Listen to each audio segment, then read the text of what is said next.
Ils assurent, une série documentaire de podcasts de la CARSAT Bourgogne-Franche-Comté. 8 épisodes qui donnent la parole à des personnes dont la trajectoire professionnelle a été percutée par une maladie, un accident, un handicap.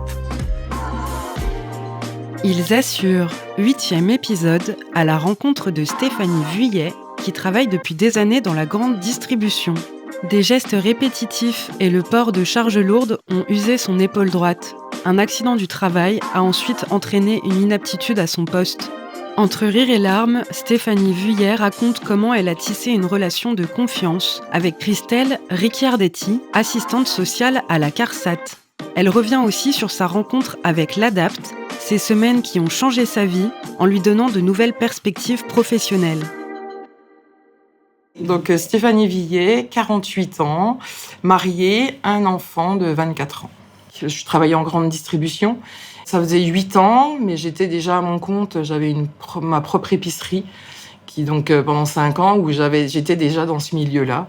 J'ai eu un accident de travail le 6 août 2020 et j'ai lâché un pack d'eau qui m'a échappé des mains et j'ai tout lâché, en fait. Et j'avais les tendons qui étaient arrachés au niveau de l'épaule. J'ai été opérée et de l'épaule et du coude. L'épaule, j'ai dû avoir 3 vis pour essayer de maintenir les tendons qui étaient arrachés. J'avais le tendon du biceps aussi qui avait un énorme trou, donc ça, ils ont dû me l'enlever puisqu'il ne servait plus à rien. À ce moment-là, le chirurgien me prévient que ça va être très compliqué pour retourner à l'emploi, que ça sera entre 18 mois et 2 ans d'arrêt, et que ça sera sûrement un licenciement pour inaptitude, parce que ça sera plus possible que j'ai les bras dans le vide, que je porte beaucoup de poids, et en grande distribution, malheureusement, on fait que ça.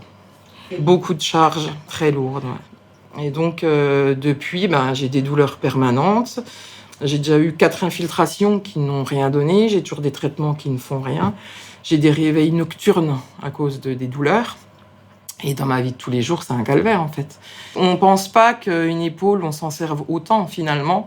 Et pour le moindre petit geste, l'épaule est tout le temps en action, en fait. Et moi, j'adore la cuisine, c'est ma passion. Mais j'ai dû m'équiper de plusieurs robots parce que même, ne serait-ce que servir d'un batteur pour battre des blancs en neige, les vibrations, c'est une catastrophe. Donc tout ce genre de petites choses, c'est devenu un calvaire pour ma vie perso, même ne serait-ce que de me laver les cheveux. Donc je vais régulièrement chez la coiffeuse pour des shampoings parce que lever le bras, c'est pas possible.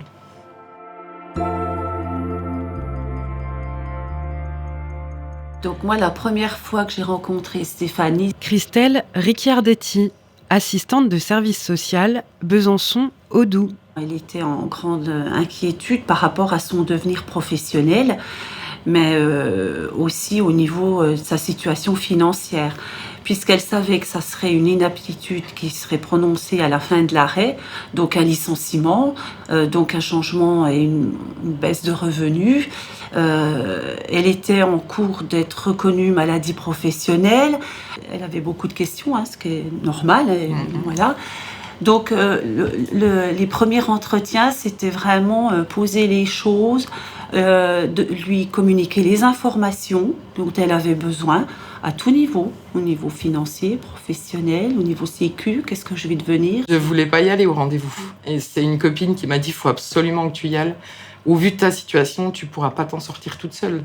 Mais c'est compliqué parce qu'en fait, on se sent démunis et en plus, on a ce handicap qui nous arrive dessus. Et on se dit, mais comment je vais faire face à tout ça ? Et heureusement que je suis tombée sur Christelle parce qu'elle m'a énormément apporté, quoi. Il faut vraiment faire connaissance. Enfin, moi, ça n'engage que moi, mais moi, j'ai besoin de bien connaître où en est la personne, de comprendre son histoire, de ses difficultés, ses atouts, parce qu'ils en ont, mais on ne les met pas assez en avant. La particularité aussi de quelqu'un qui est en arrêt maladie, il s'entend perpétuellement dire vous pouvez plus faire ci, vous pouvez plus faire ça, il faut envisager autre chose, mais à aucun moment ils entendent vous pouvez faire peut-être encore ça. Et Stéphanie, moi j'ai pu constater que une fois qu'on a répondu à ces questions, elle s'est saisie des Elle s'est saisie des propositions de travail, des pistes de travail. Et là, effectivement, au niveau professionnel, les démarches ont pu être amorcées. Ah ben moi j'avais complètement confiance parce que j'ai vu que Christelle était vraiment dans son élément et qu'elle savait répondre à mes questions et à mes doutes. Et ça met énormément confiance parce que derrière on sait que on va être suivi, aidé et à être amené à avoir beaucoup de rendez-vous. C'est un travail de collaboration. Oui, c'est vrai. Je veux dire, si la personne en face n'avance pas avec nous, nous on fait rien. Ben oui. Moi, je voulais continuer mon boulot. J'adorais ce que je faisais. J'étais bien dans ma grande distribution. Et je me disais, mais qu'est-ce que je vais pouvoir faire d'autre? Puisqu'on me disait, il faudra utiliser le moins possible votre bras. Enfin, je me vois pas faire grand-chose sans mon bras, en fait. Qu'est-ce que je vais faire? Mais j'ai 48 ans, j'ai encore pas fini de ma vie professionnelle. Il faut absolument que je trouve quelque chose. Mais quoi faire? Et c'est là que Christelle m'a dit, le mieux pour vous, ça sera la préorientation. Préorientation. La préorientation est un dispositif ayant pour objectif de définir et valider un projet professionnel en adéquation avec les différents critères du bénéficiaire, dont la situation de handicap. Parce que justement, vous allez pouvoir voir plusieurs possibilités, faire même des stages en entreprise qui vont pouvoir voir si ça sera possible par rapport à votre handicap. Et ça, c'est juste top. Là où la préorientation est intéressante, parce que là, ils entendent un autre discours, où là, tout est possible, oui, c'est encore possible.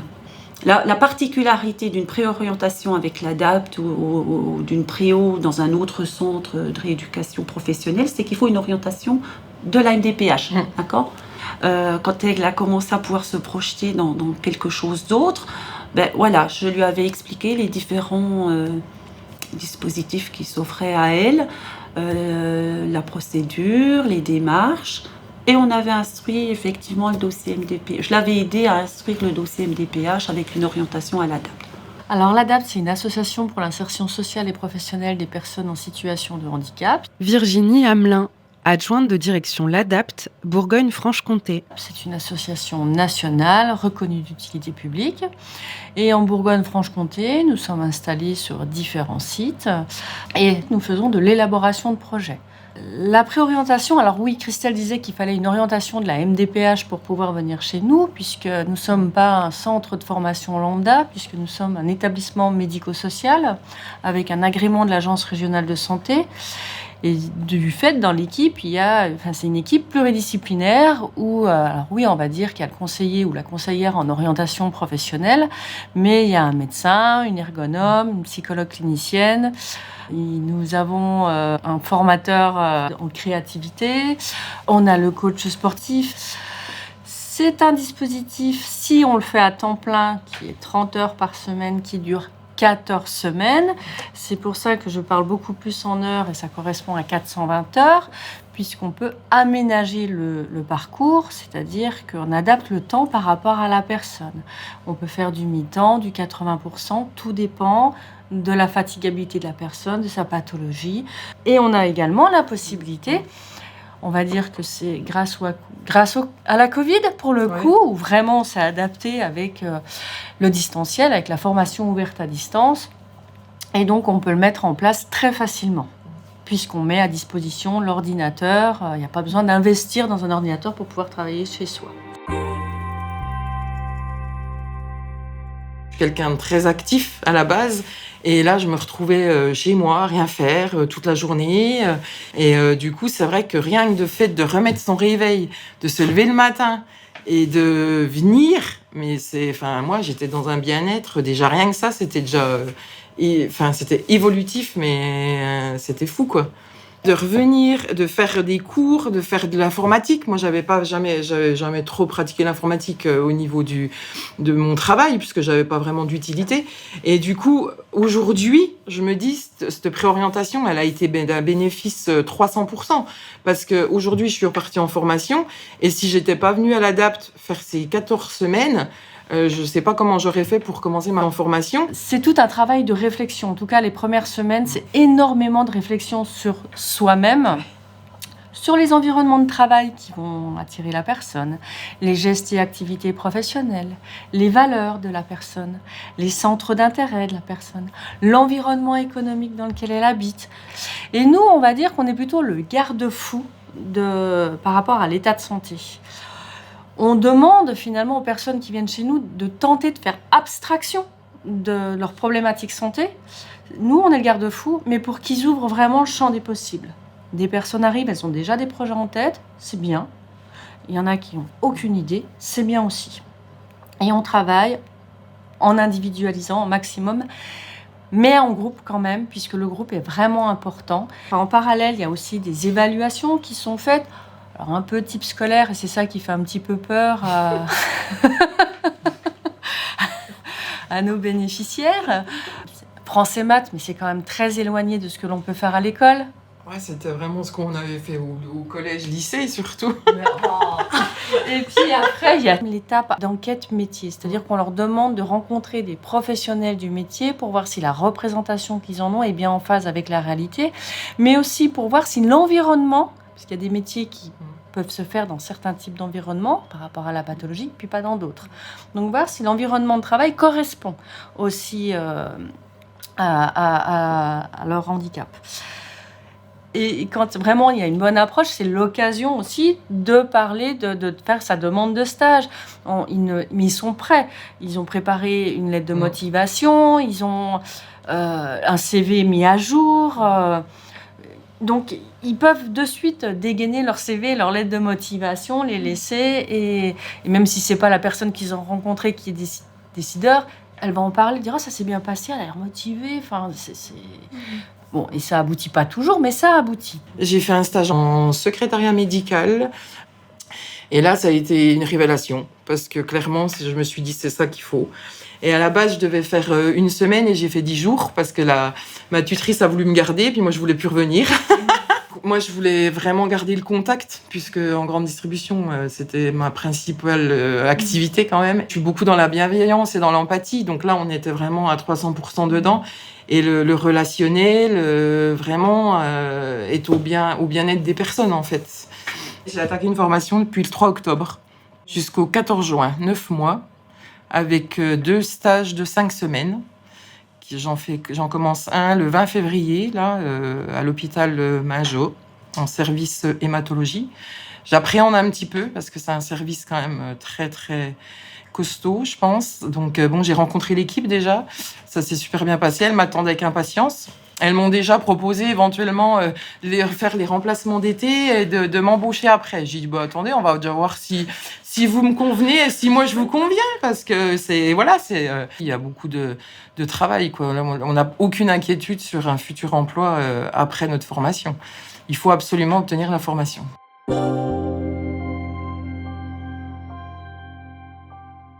Quand je vois le parcours de Stéphanie, quand je vois le sourire qu'elle a, bon, vous ne le voyez pas, vous, mais... mais franchement, je sais pourquoi je me lève le matin. C'est une vraie réussite, une belle réussite. Qui n'est pas finie. Qui n'est pas finie, mais Stéphanie, c'est une personne qui a repris vraiment confiance en ses capacités et qui avance. Elle peut être fière d'elle parce que j'ai vraiment pu constater tous les efforts que ça lui a demandé, l'énergie. C'est vrai que c'est quelqu'un de très actif. C'est ce qui a permis aussi qu'elle en est là, quoi, Stéphanie, parce qu'elle va aussi chercher l'information.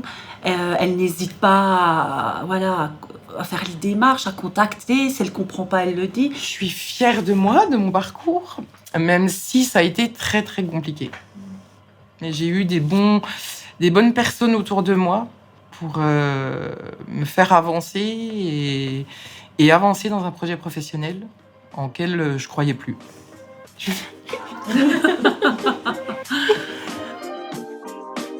Merci à Stéphanie Vuillet, Christine Riccardetti et Virginie Hamelin pour leur participation à cet épisode et leurs échanges en toute confiance.